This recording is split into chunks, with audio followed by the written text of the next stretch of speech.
Selamat pagi.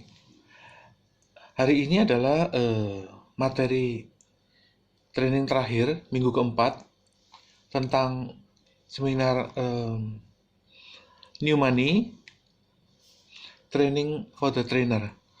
Jadi Anda sudah mendengarkan seminar minggu pertama tentang sejarah uang, minggu kedua mengenai liku-liku kredit, minggu ketiga tentang kekuasaan uang.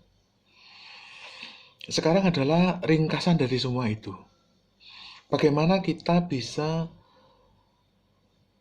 memahami uang ini secara jelas ya.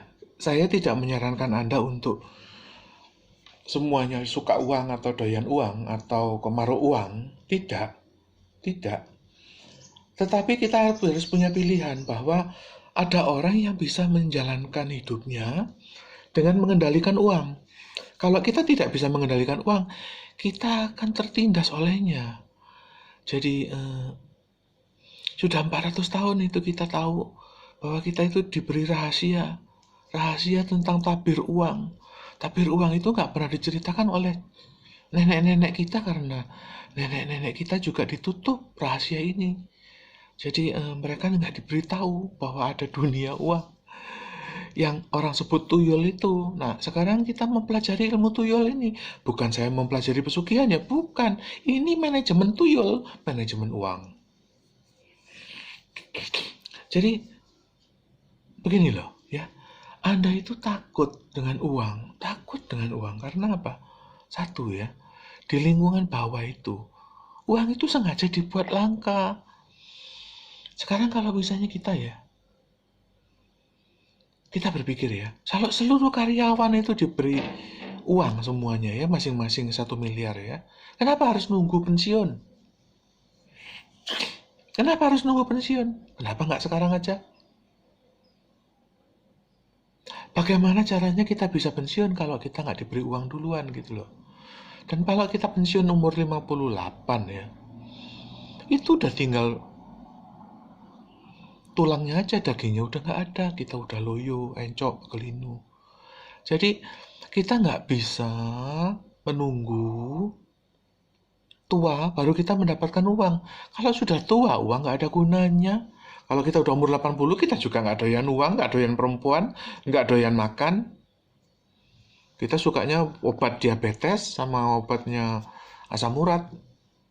Oleh karena itu, kita harus bisa mengendalikan uang. Walaupun kita itu mau main dengan ukuran kecil, besar, menengah, atau raksasa, mau gajahnya, ayo kita bertanding gitu loh. Dengan equal, dengan lapangan yang selevel, sederajat. Jangan sampai kita main dengan lapangan yang berat sebelah, dia di atas, kita di bawah, main badminton, ini kita kalah terus. Disemesin terus. Nah kita mau ngangkat bola ke atas itu kan udah berat. Gitu. Ibaratnya kita mau main basket itu lapangannya miring gitu loh. Jadi yang sono itu 10 kali lipat lebih ringan daripada kita. Gitu loh. Artinya dia lempar bola aja ke bawah udah turun sendiri itu bola. Nah kita mau lempar ke atas itu kan kita udah lebih berat. Jadi dengan demikian kita harus tahu bahwa satu, ya, kitab suci itu menulis tentang tata cara kredit atau begini deh. Anda pikir kalau kredit itu utang ya? Tidak. 98% uang beredar di Indonesia itu adalah untuk kredit distributor. Dan itu tidak utang. Itu namanya TOP, tempo pembayaran. Jadi ada yang temponya sebulan, ada yang 3 minggu, ada yang 2 minggu, ada yang seminggu. Kalau Anda tidak bisa menikmati itu, Anda tidak bisa menikmati tempo pembayaran, Anda akan membayar bunga uang. Nah, kok bisa perusahaan itu membuat tempo pembayaran? Karena begini loh, ya. Mie instan itu harganya 100 perak. Cost of goods sold namanya, COGS. Loh kenapa kok dijual ke kita itu 1.500? Gini, COGS 100, ya. Tetapi dia itu harus melewati 5 jalur distribusi. Jadi dari pabrik kepada main distributor. Seperti Indofood kepada Indomarko. Main distributor kepada subdistributor. Jadi Indomie itu bukan miliknya Indofood, bukan. Tapi miliknya 300 keluarga se-Indonesia. Di Kupang beda, Timur beda, Denpasar beda, di Mataram beda. Jadi ada 300 keluarga yang menjadi subdistributor, regional distributor. Dari subdistributor dilempar lagi ke grosir. 5 level distribusi tersebut memiliki resiko distribusi di antara para distributor yang 300 keluarga tadi. Ada satu yang meninggal, ada yang satu bangkrut, ada yang satu kebakaran, ada yang satu digondol maling. Nah, sehingga risiko distribusi ini dihitung 20% di setiap level. Sehingga level pertama 20% risikonya, level kedua 20% risikonya, level ketiga 20% risikonya, level keempat 80% risikonya. Jadi harga Anda itu kepada toko retail yang dimana retail itu harus membayar cash, itu ada 20% kali 4, 80% keuntungan gross profit dalam jalur distribusi. Nah, sehingga Indomie itu yang COGS-nya 100 dijual 1000 kepada main distributor. Karena apa? 4 level distribusi tadi kalau ada yang bangkrut, bad debt, itu diambil risikonya oleh pabrik. Jadi pabrik itu keuntungan gross profitnya 80%. Loh, kenapa? Karena 80% itu untuk menanggung biaya distribusi. Setiap hari itu kalau perusahaannya mie sedap, itu ada uang yang hilang itu 2 miliar setiap hari. Ada grosir bangkrut, ada yang gagal, ceknya gagal kenapa? Orangnya stroke, orangnya kena covid. Jadi risiko itu pasti ada. Oleh karena itu kita harus berpikir bahwa kok bisa perusahaan itu bisa menanggung risiko dari 300 keluarga yang menjadi subdis di daerah, dan mereka itu menikmati terms pembayaran 1 bulan nggak bayar. Nah, kalau omsetnya 2 miliar, dia dapat kredit 2 miliar itu tanpa bunga. Jadi rahasia uang itu adalah tempo pembayaran. Kalau Anda nggak memiliki tempo pembayaran ya, lo Anda pikir coba, pabrik itu mempekerjakan kita karyawan, ya, 25 juta karyawan itu semua. Dibayar mundur kok. Anda kerja tanggal 1 kan dibayar tanggal 28. Jadi ada yang gajian tanggal 1, ada yang gajian tanggal 2. Jadi kita itu dimundur 30 hari oleh pabrik. Loh, kenapa? Loh, pabrik juga jualan Indomie juga dimundur 1 bulan bayarnya. Jadi sehingga rahasia uang itu adalah tempo. Jadi orang berpikir ya bahwa kalau saya buka toko itu saya mau cari keuntungan. Jadi toko saya diuntungin deh 20%. Jadi kalau misalnya saya beli Indomie 1000, saya jual 1200. Bukan, Pak. Uang itu bukan dari profit. Uang itu dari omset, tempo pembayaran. Kalau Anda memiliki grosir ya, grosir itu dapat kredit 20 miliar ya. Sekarang kan ada itu subdistributor di Semarang ya. Itu yang dapat tempo pembayaran 20 miliar. 20 miliar kan dari tangan dia duluan, pengecer-pengecer kan bayar harian. Jadi 20 miliar itu dikuasai dia. Nah, 20 miliar ini buat apa? Nah, terserah dia mau beli emas. Ada yang suka ruko, dia beli ruko. Ya dia peternakan uang. Jadi uangnya itu digunakan untuk mendapatkan capital gain. Jadi distributor itu nggak untung. Kalau dia untung nggak mungkin omsetnya gembung 20 miliar. Jadi dia nggak untung. Lah, keuntungannya dari mana? Keuntungannya itu dari aset. Dia beli villa, dia beli apartemen, dia jual beli emas. Jadi keuntungannya itu dari power, dari omset 20 miliar itu yang di tangan dia, yang disebut cash on hand. Jadi Anda jangan salah bahwa duit itu bukan profit. Sudahlah, Anda itu jangan ngejar profit. Saya juga nggak kerja, saya nggak dapat profit.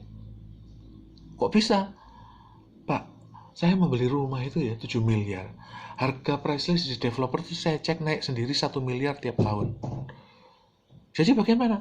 Loh, kalau aset saya naik 1 miliar tiap tahun, tiap tahun itu bank udah tahu bahwa, oh tiap tahun Pak Gunawan kepingin tambahan kredit 1 miliar. Jadi saya dapat tambahan kredit 1 miliar. 1 miliar itu untuk setahun lebih-lebih Pak. Lalu terus Pak Gun kalau gitu utangnya 1 miliar, besok dari tahun depan jadi 2 miliar. Iya, oke. 5 tahun lagi kan jadi 5 miliar. Iya, tapi kan aset saya kan 20 miliar. Loh, aset itu kan beranak sendiri. Kalau saya dapat kredit kan saya juga beli apartemen naik sendiri. Jadi uang itu tempo. Nah, kalau Anda pegang cash, itu ya 10 miliar, karena dolar 12.000, 17.000, itu uang Anda udah tinggal 8 miliar. Jadi Anda jangan ngomong resiko. Anda duduk-duduk tuh uang Anda udah nyusut. Dengan demikian Anda jangan pegang uang, peganglah kredit. Nah, kalau kredit Anda 4 miliar, itu dengan devaluasi 20%, US dollar 417.000, utang Anda itu tinggal 3 miliar. Nah, yang 1 miliar itu penyusutan. Karena apa? Tadi ada utang 4 miliar, tapi Avanza naik 20%. Dengan demikian, semua naik 20%, termasuk aset-aset Anda itu jadi naik. Tapi keuntungan dari penurunan nilai integritas kredit itu adalah suatu keuntungan. Jadi Anda jangan pegang cash, tapi peganglah kredit. Jangan pegang profit, tapi peganglah omset. Jadi begini loh Pak, bedanya orang miskin dengan orang kaya ya. Orang kaya itu, orang miskin itu berpikirnya omset menjadi profit untuk nyicil kredit sehingga menjadi aset. Itu kecil Pak, kecil. Ada orang yang udah kerja 5 tahun, 10 tahun ya rukonya belum lunas sampai sekarang. Karena apa? Tadi omset ya menghasilkan profit untuk nyicil aset. Lama itu Pak, lama itu. Jadi begini caranya. Anda harus bisa ahead of time, mendahului waktu. Anda harus bisa mendahului waktu. Jadi makin lama itu makin besar. Jadi jangan nyicil ya dari omset menjadi profit untuk nyicil aset. Lama Pak, itu 2 miliar juga nggak lunas, Anda sudah tua. Jadi caranya begini loh Pak. Omset menjadi kredit. Kredit Anda itu harus mengikuti omset. Omset menjadi kredit untuk membeli aset untuk mengupgrade kredit untuk omset untuk kredit untuk omset, terus. Loh Pak, kalau gitu kredit kita jebol Pak. Loh, Indofood itu sudah 70 tahun kredit nggak pernah jebol. Mie sedap itu kreditnya nggak pernah jebol. Loh kenapa? Ini loh Pak, ya. Uang itu bukannya seperti air di empang. Uang itu seperti universe, alam semesta. Itu berkembang terus, berkembang. Alam semesta itu meledak ya, tiap hari itu ada Big Bang. Jadi uang itu begini Pak, ya. Ini tahun berapa ini? Tahun 84. Tahun 84 itu uang segini. Loh itu udah banyak itu 1.000 triliun. Ini 92. Ini tahun 2000. Itu waktu itu Indonesia masuk G20.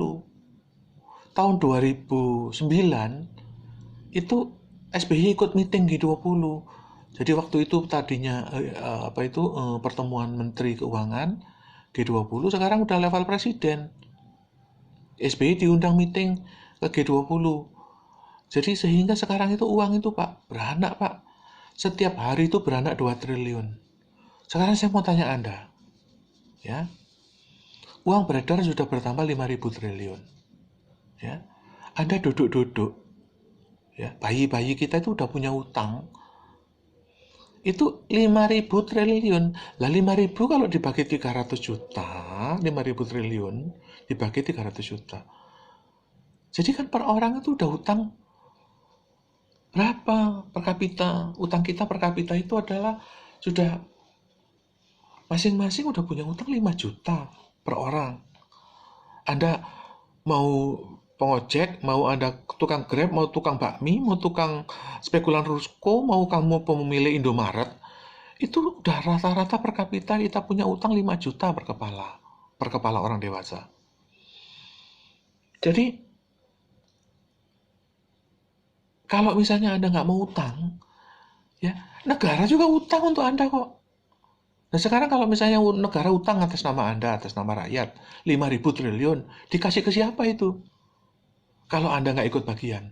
Sekarang gini loh Pak ya, dengan posisi sekarang itu mencapai 6.300 triliun ya, uang suplai beredar ya. Pertanyaannya adalah 2025 ini akan jadi berapa? Nah, kepengen tahu ini kemana? Itu lihat negara lain loh, Jepang ini loh nggak pernah turun naik terus. Jadi kalau Anda kepengen tahu masa depan Indonesia itu loh ini loh sekarang. Ini Indonesia tahun 2020, ini Indonesia tahun 2024. Kalau bayangkan ini udah 6.300 triliun. Di sini akan jadi 15.000 triliun. Di sini akan jadi 60.000 triliun. Itu tahun 2070. Kenapa? Ini adalah modus untuk mengatur capital gain US dollar. US dollar itu udah mabok, udah banjir di Shanghai. Udah lari ke Ho Chi Minh, udah lari ke Kamboja, sekarang masuk ke Indonesia. Lu kenapa? Harga tanah di Indonesia itu 20 juta per meter. Di sebelah itu Pak Johor, itu 150 juta per meter. Di KL itu udah 200 juta per meter. Di Singapura udah jadi 400 juta, 500 juta per meter. Anda beli rumah itu bukan ukurannya meter.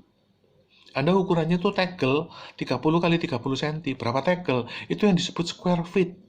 1 square feet itu setara dengan di Indonesia itu 2 meter persegi.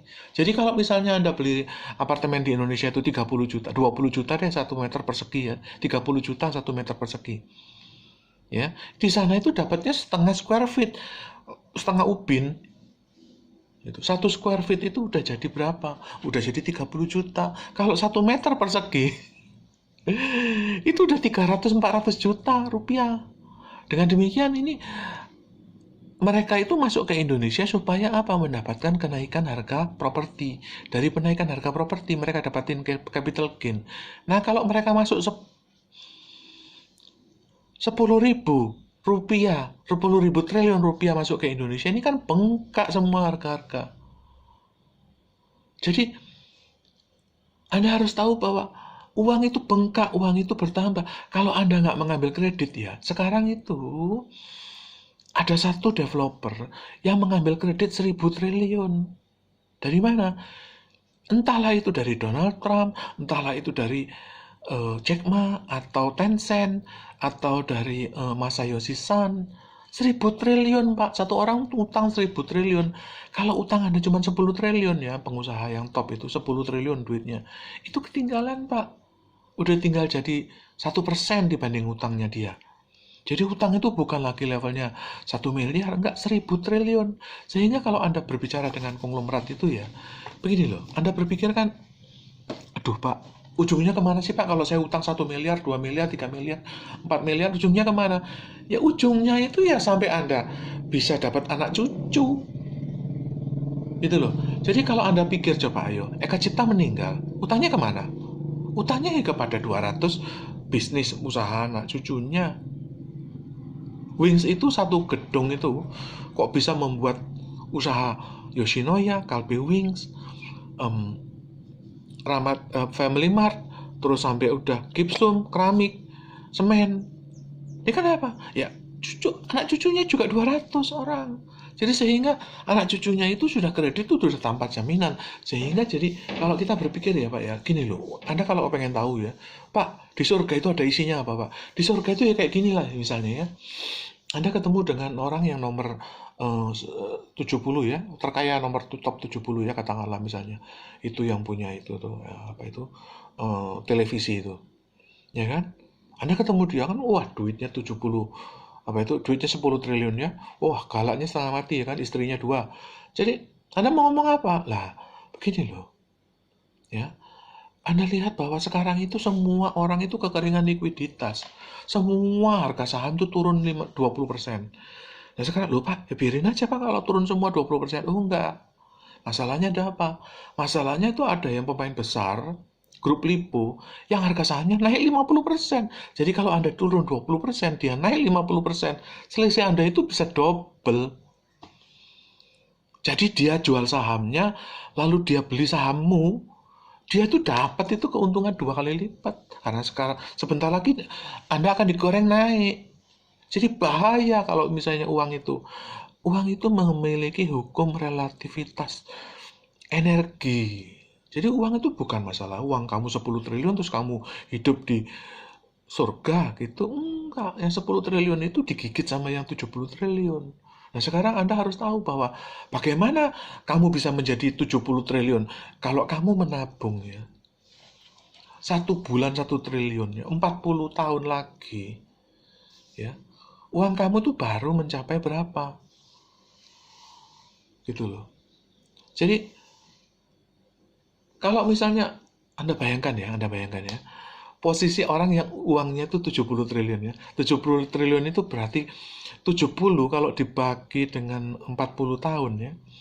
Itu berarti kan 2 triliun tiap tahun.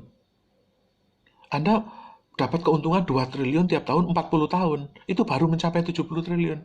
1 tahun itu untungnya 2 triliun. Kalau omset Anda itu aset Anda 10 triliun, untungnya nggak mungkin 20 triliun.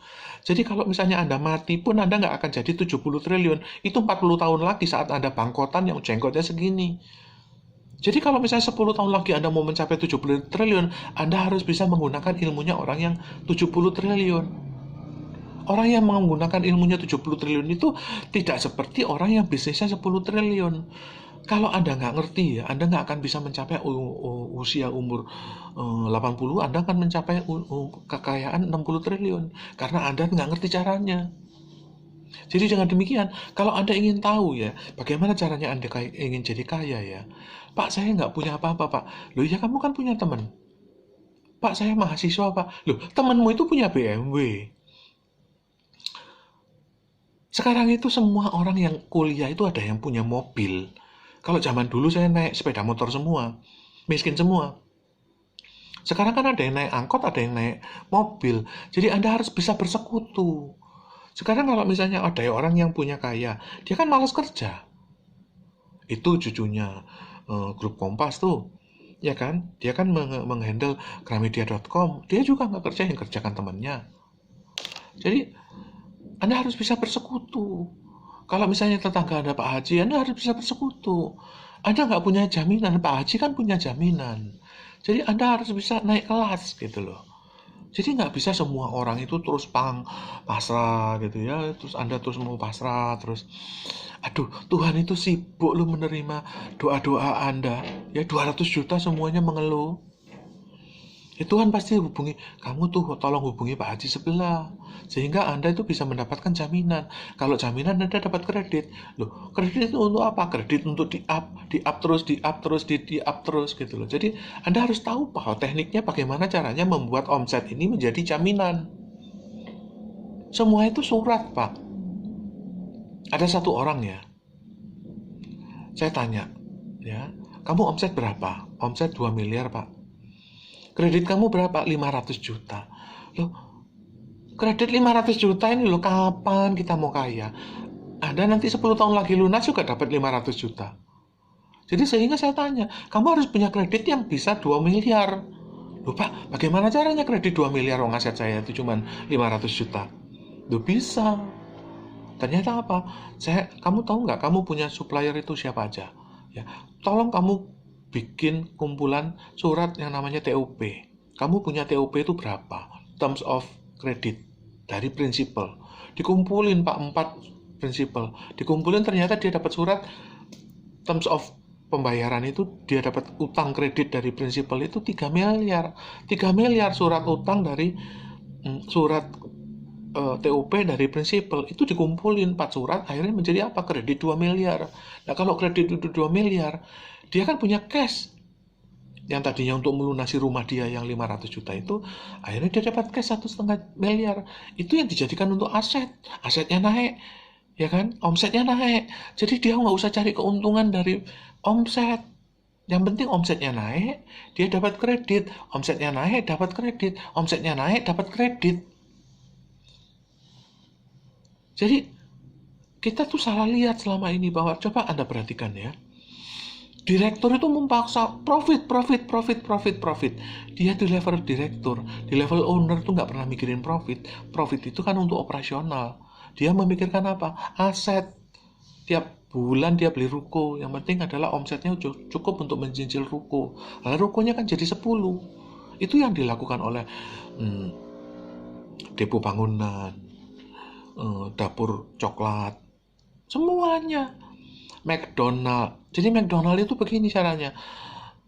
Dia itu pengusaha burger, tapi kekayaannya itu dari properti. Jadi sekarang itu setiap pojokannya itu properti. Itu dia akan tanya kepada pemilik properti, Anda mau nggak buka McDonald? Kalau Anda buka McDonald, propertimu dijual ke saya, dijual ke pemilik franchise. Pemilik franchise-nya itu Teh Botol Sosro, dijual ke Teh Botol Sosro aset itu. Terus dibangunlah McDonald, duitnya untuk membangun McDonald. Dia membayar royalti franchise kepada pemilik McDonald. Tapi kan tanah itu udah miliknya Teh Botol Sosro. Teh Botol Sosro sekarang udah punya 200 lokasi di McDonald. Lah yang nyicil siapa? Yang nyicil yang bayaran uang royalti franchise. Jadi Anda harus tahu bahwa uang itu berkembang. Kalau uang nggak berkembang itu jadi Anda tuh takut. Jadi seperti seolah-olah uang itu adalah satu empang diisi 100 kodok ya. Yang satu senggol sana, satu senggol sini, satu nginjek sana, satu nginjek sini. Enggak, Pak. Kodoknya pergi. Dengan demikian, ya kita universe-nya itu berkembang gitu.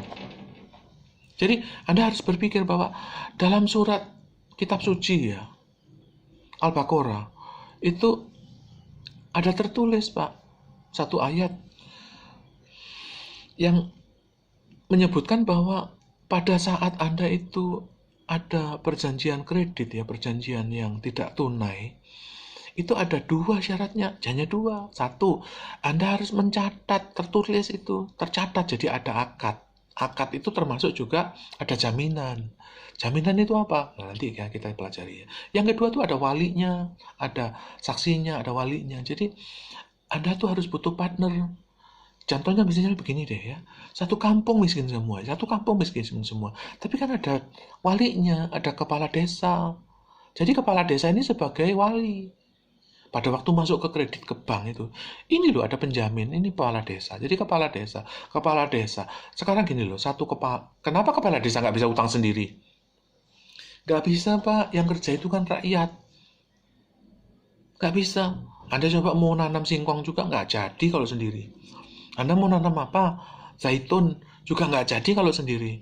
Coba Anda nanam zaitun 300 orang. Ini jadi. Jadi Anda jadi pengusaha minyak zaitun. Anda mau nanam korma, ya nggak bisa sendiri. Mesti 300 orang nanam korma. Jadi 300 orang ini nggak punya jaminan. Tapi Pak Kepala Desa ini punya jaminan. Dia sebagai wali dan dia penjamin. Jadi sehingga pada waktu Anda bisa ke bank, bank itu nggak kenal, Pak, yang namanya 2 orang, Pak. Misalnya gini deh, ya. Saya, Pak, saya Gunawan, nama Ibu Gunawan. Mau kredit, Pak. Iya, Pak. Siapa walinya? Walinya kalau nggak Ibu Gunawan, ya Pak Gunawan. Nggak bisa kita 2 orang, Pak. 2 orang, Pak. Nggak bisa, Bu. Nasabah itu cuma 1, Bu. Ya, loh enggak, Pak. Kita mau utang bersama, Pak. Ya utang bersama nggak bisa, Bu. Walinya siapa? Gitu loh. Jadi Anda jangan coba-coba mau 300 orang di desa itu mau utang. Banknya bingung nih kontrak sama siapa, 300 orang. Kalau kurang 1 kan nggak bisa jalan.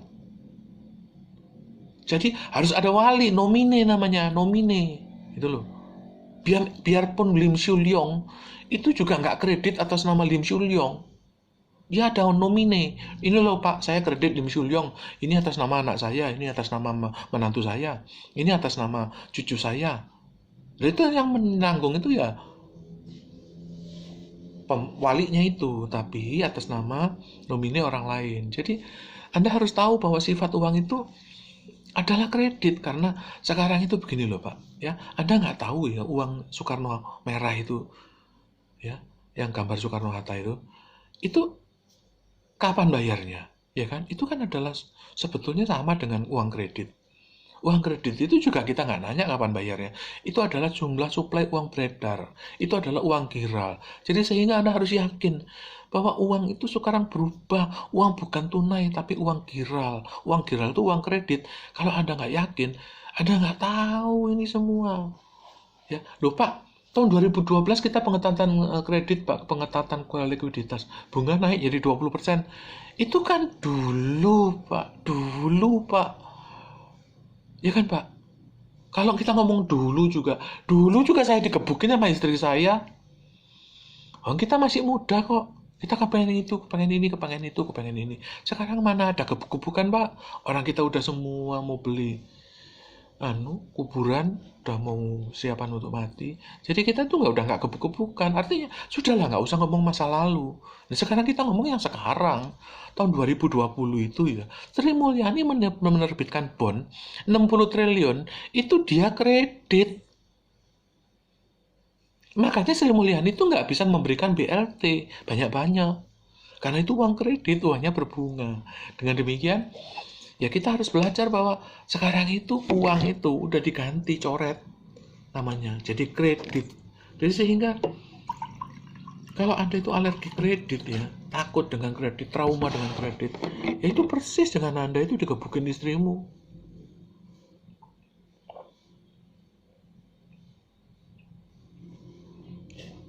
Nggak ngerti bahwa Anda itu sekarang punya layak kredit. Lewat mana? Lewat wali. Jadi Anda itu harus tahu ya, di kitab suci Al-Baqarah 282, itu hanya 2 syaratnya untuk perjanjian non-tunai. Itu harus ada tercatat, catatannya ada akad kredit, ada jaminan, dan ada wali. Ada ijazah Anda dan surat dari keterangan dari dekan. Kalau Anda sarjana, Anda nggak bisa dapat kredit. Itu Anda sekolah lagi aja. Anda udah dapat ijazah, itu merupakan suatu jaminan. Anda punya butuh wali. Walinya itu Pak Haji, Om, AA, Teteh, Nenek, Kakek, semua itu jadi wali untuk menjadi penjamin kredit Anda. Itu tertulis kok di Al-Baqarah. Jadi Anda baca lagi kitab suci. Sehingga Anda itu siap gitu loh. Jadi banyak orang itu bertanya pada saya, Pak, saya gara-gara corona, bisnis saya lesu. Ya bisnis kamu lesu, karena kamu nggak bisa naik kelas. Sekarang Pak, saya masukin masker, kena bea cukai Pak, 1 box 400.000.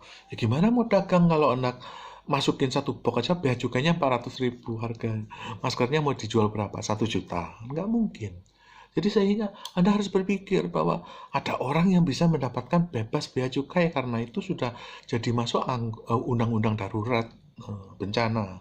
Jadi sehingga udah nggak ada izin bea masuk untuk alat kesehatan ya. Sekarang ada alat yang namanya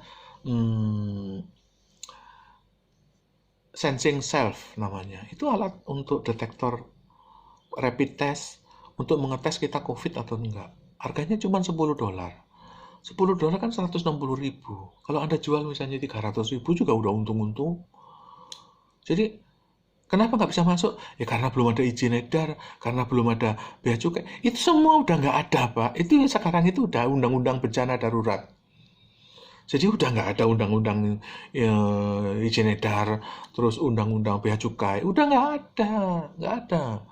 Ya kalau misalnya Anda belum tahu ngurusnya juga, Anda mau ngurus surat cerai aja juga nggak bisa kok. Itu kan butuh ke pengadilan. Jadi ya surat untuk bebas bea cukai juga ada prosesnya. Nah kalau nggak bisa hubungi saya. Nanti saya kasih tahu. Jadi bahkan zaman perang pun Pak, penyanyi makin laris. Orang perang apa nggak menyanyi? Jadi zaman perang itu, Jenderal MacArthur itu punya temen Pak. Temennya itu penyanyi Jepang. Itu zaman perang. Jenderal MacArthur ngebom Jepang, tapi dia kan ada temen, berteman dengan penyanyi Jepang. Sampai sekarang umur 90, cantik. Jadi, zaman perang juga ada yang orang yang sukses. Gitu. Jadi, nggak semua turun. Semua turun ada yang naik. Sekarang coba ada buka rumah sakit Siloam itu di mana? Di hotel, di mall itu udah jadi rumah sakit sekarang itu. Ya kalau Anda mau bikin rumah sakit nggak dapat izinnya, ya itu kan karena salahnya Anda nggak ngerti bahwa sekarang itu ada undang-undang darurat, udah nggak perlu izin untuk semua industri kesehatan, udah nggak perlu izin. Artinya izinnya udah satu single window. Jadi nggak perlu 300 izin itu. Izin ini, izin departemen ini, departemen perindustrian, surat izin pembuka usaha SIUP, NPWP, waduh, departemen pariwisata, departemen pertahanan, nggak ada semua itu semua. Udah single window, satu surat. Namanya surat darurat bencana. Jadi dengan demikian ya, pada waktu kondisi chaos sekarang ini ya, Anda jangan ngomong, Pak, hidup saya susah. Loh, Pak, pengusaha yang lebih susah lagi daripada Anda. Anda kan nggak ditangguh, nggak kena bunga toh. Kalau misalnya utang Anda 300 triliun, bunganya itu 3 triliun tiap bulan. Anda kan nggak dikejar-kejar itu. Ya kan utang Anda cuma 5 juta. Kalau Anda utang 5 juta itu karena kurang banyak. Saya dulu utang 5 juta juga dikejar-kejar kartu kredit itu BI checking saya merah. Ya bisa lunas karena apa? Saya dapat top up kredit 1 miliar. Kalau saya dapat top up kredit 1 miliar ya lunas semua. Jadi hidup itu bukan seperti Anda itu ngambil air di sungai, ambil air dikit ngangkutnya lama. Itu karena Anda nggak ngerti uang. Sekarang itu Anda sudah bisa abonemen air minum. Abonemen air minum. Datang sendiri ya Kak, galon itu. Tiap bulan datang galon itu. Saya tuh tiap bulan datang tukang galon, isi 5 galon. 1 bulan udah abonemen saya udah pokoknya mau auto debit aja dah. Pokoknya kamu potong rekening BCA saya, kamu kirim 5 galon tiap tanggal 1, udah beres. Karena saya nggak pernah mikirin ambil air. Air minumnya tinggal ngambil, orang itu tinggal disedot aja, pompa, itu aqua. 5 galon sebulan, beres. Jadi kita itu harus tahu bahwa air itu bukan lagi sistemnya nunggu hujan, nunggu musim, nunggu impres, nunggu bantuan, ya, nunggu kredit dari Pak RW, gitu. Pak RW juga kesulitan kok sekarang. Jadi kita tuh harus bisa berkolaborasi gitu loh. Ya, kalau Anda mahasiswa, teman Anda itu cowok yang cakep-cakep itu ya, Johnson itu, dia punya BMW kok, bapaknya juga kaya. Jadi dia punya sertifikat, banyak nganggur, cuma dia nggak bisa kerja. Gitu loh. Tetangga Anda juga ada Pak RW yang juga punya tanah, ya 2 hektar, itu nganggur semua, jadikan jaminan. Gitu loh. Ya, Anda jangan takut untuk membuat rekening itu atas nama nomini. Kalau ada 4 orang, itu rekening juga atas nama 1 orang. Anda coba ke bank, coba ayo. Anda, Pak, saya mau bikin rekening 4 orang. Nggak bisa lah. Anda tunjuk satu wali yang namanya nomini. Coba di BCA itu cek. Nggak ada satu rekening atas nama 200 orang. Nggak ada. Harus satu nomini. Satu rekening, satu nama. Kenapa? ATM-nya satu. M-bankingnya satu. Internet bankingnya satu. Nggak mungkin lah 4 orang. Gimana baginya? Itu urusan Anda, itu ke notaris. Tapi ATM cuma satu. Jadi nomini itu 1 orang. Jadi biasakanlah hidup itu tuh bersekutu gitu loh.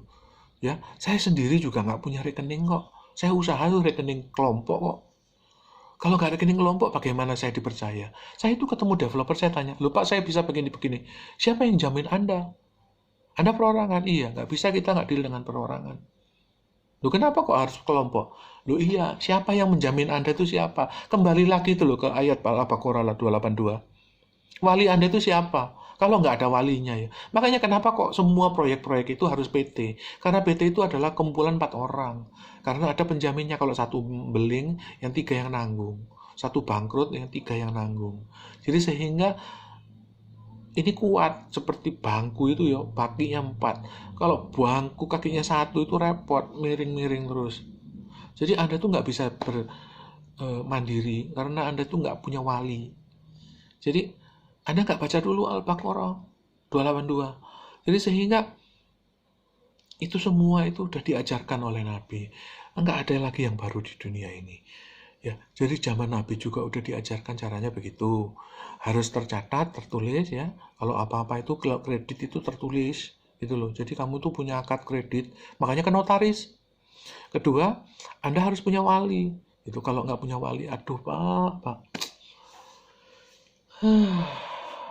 Ya, kira-kira begitu. Mudah-mudahan ini menjadi pencerahan Anda bahwa uang itu apa? Uang itu satu, ya. Uang itu adalah kredit. Kedua, uang itu adalah tempo. Harus ada tempo pembayaran. Kalau Anda nggak ngerti ya, 90% uang beredar itu adalah uang dari tempo pembayaran. Ya, kalau Anda buka toko terus bayar kontan, itu keliru, keliru, keliru. Anda langsung nego sekarang, besok bawa sama saya. Kamu bawa sertifikat, kamu minta tempo. Sertifikat taruh sana aja. Gitu loh. Jadi, kamu pikir deh, ya dealer Honda tuh, ada 200.000 dealer Honda. Itu semua sertifikat ruko, anak, tetek, aak, cucu, paman, nenek, kakek, nenek. Semua masuk kepada showroom. Jadi showroom itu kontrak 3 turunan. Orangnya, anaknya, cucunya, tanda tangan semua kredit itu untuk dapetin stok sepeda motor. Jadi Anda kalau nggak ngerti, Anda nggak bisa buka showroom. Akhirnya apa? Anda jual beli motor apa itu cabutan, curian, motor begal. Ya nggak bisa lah. Dengan demikian, Anda harus tahu bahwa prinsip hidup itu tertulis pada zaman Nabi Al-Baqarah 282. Anda harus punya jaminan tertulis, Anda harus punya wali. Terima kasih.